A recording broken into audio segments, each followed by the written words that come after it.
E se eu te dissesse que por quase 20 anos, um dos rostos mais macabros da história dos games não era uma criação artística, mas sim o registro real de uma tragédia? Milhões de jogadores passaram por ele. Um detalhe sombrio no mundo de Half-Life 2. Um corpo carbonizado, anônimo. Era só parte do cenário, até que alguém olhou perto demais. E o que foi encontrado nos arquivos do jogo reescreveu a história de um dos elementos mais icônicos da franquia. Esta é a história de Corpse 01. Um mistério que conecta um dos jogos mais aclamados de todos os tempos a um livro de medicina forense e a fotografia que nunca deveria ter saído de suas páginas. Hoje, vamos desvendar como o rosto de uma pessoa real, vítima de uma morte violenta, foi parar dentro de Half-Life 2. Antes de começar o vídeo, vou falar que eu vou borrar o rosto do Corpse 01, né, por motivos óbvios. Não é todo mundo que quer ver um rosto carbonizado, não é mesmo? Mas pros curiosos aí, é só olhar no Google aí, fazer uma pesquisa rápida que você já vai achar. Não dizer poucas palavras, não é?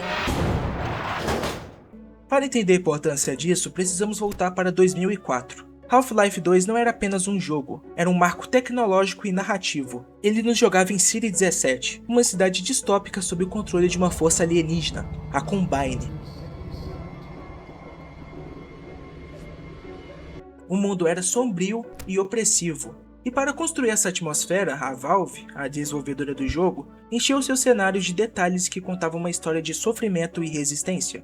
E entre esses detalhes estavam os corpos, vítimas anônimas da brutalidade de Combine. E um modelo em particular era onipresente, um corpo queimado com o rosto contorcido e uma máscara de dor. Nos arquivos do jogo, ele era chamado de Corpse 01. Para nós jogadores, ele era apenas isso, um objeto 3D, um próprio macabro para dar vida ao horror daquele universo.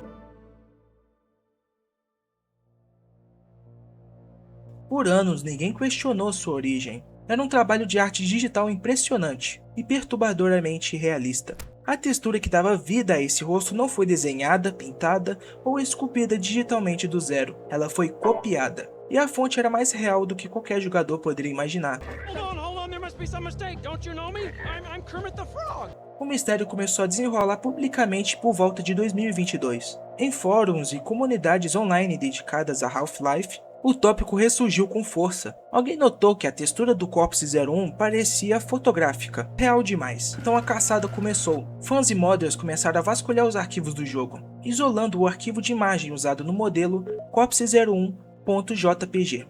Usando ferramentas de busca reversa de imagens e muita investigação digital, a comunidade finalmente encontrou a correspondência. A imagem não veio de um filme de terror, nem um banco de imagens. Ela veio de um livro de medicina forense publicado nos anos 90. Então a imagem estava lá, uma fotografia clínica, fria, de um cadáver não identificado com queimaduras severas no rosto. A comparação é irrefutável. A Valve pegou essa foto, fez pequenas edições, como remover digitalmente um dos olhos que ainda estava visível na foto original, e aplicou diretamente no modelo 3D.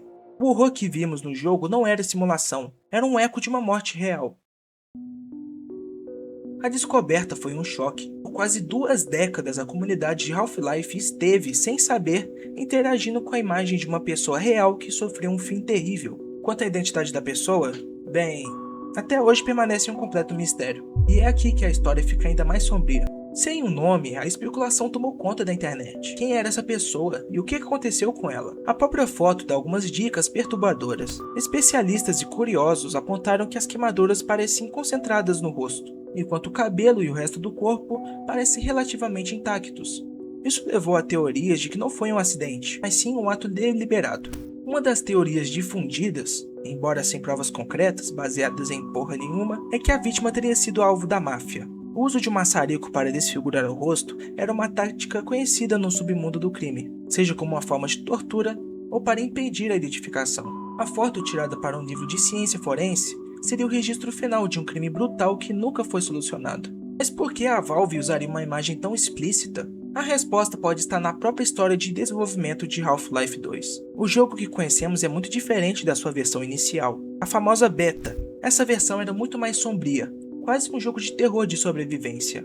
Acredita-se que nessa fase, os desenvolvedores buscaram referências extremas para criar uma atmosfera de desespero total. O Corpse 01 seria um resquício dessa era mais brutal do desenvolvimento. Curiosamente, a própria Valve parece ter mudado sua filosofia.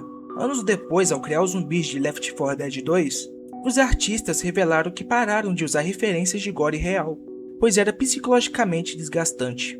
Em vez disso, eles usaram fotos de coisas mundanas, como frutas podres e materiais de construção, uma evolução que torna o caso do Corpse 01 ainda mais singular e perturbador em retrospecto.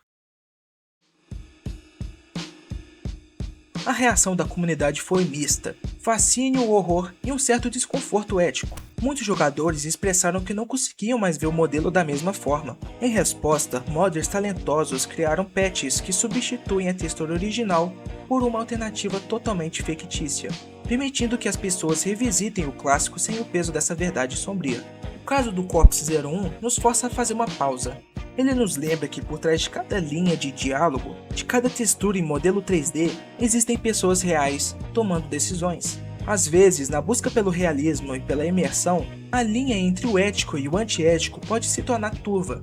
A Valve nunca comentou oficialmente sobre o caso, e talvez nunca comente mesmo. O uso da imagem foi provavelmente uma decisão pragmática de um artista nos anos 2000, numa época com regras e sensibilidades diferentes, sem intenção de desrespeitar a memória de ninguém, mas a descoberta transformou um simples objeto de um jogo em um memorial involuntário, um lembrete de que em algum lugar há uma história real de dor por trás daquele rosto. Corpse 01 não é apenas um cadáver carbonizado no universo de Half-Life, ele é um fantasma digital agora, um mistério não resolvido que conecta o mundo virtual à realidade trágica. E agora, toda vez que passamos por ele, não vemos mais um monstro, vemos um rosto. E essa talvez seja a parte mais humana e assustadora de toda essa história. E você, o que você acha desse caso? Porque pra mim, eu não tô nem aí, esse jogo é muito bom e vou continuar jogando sem problemas.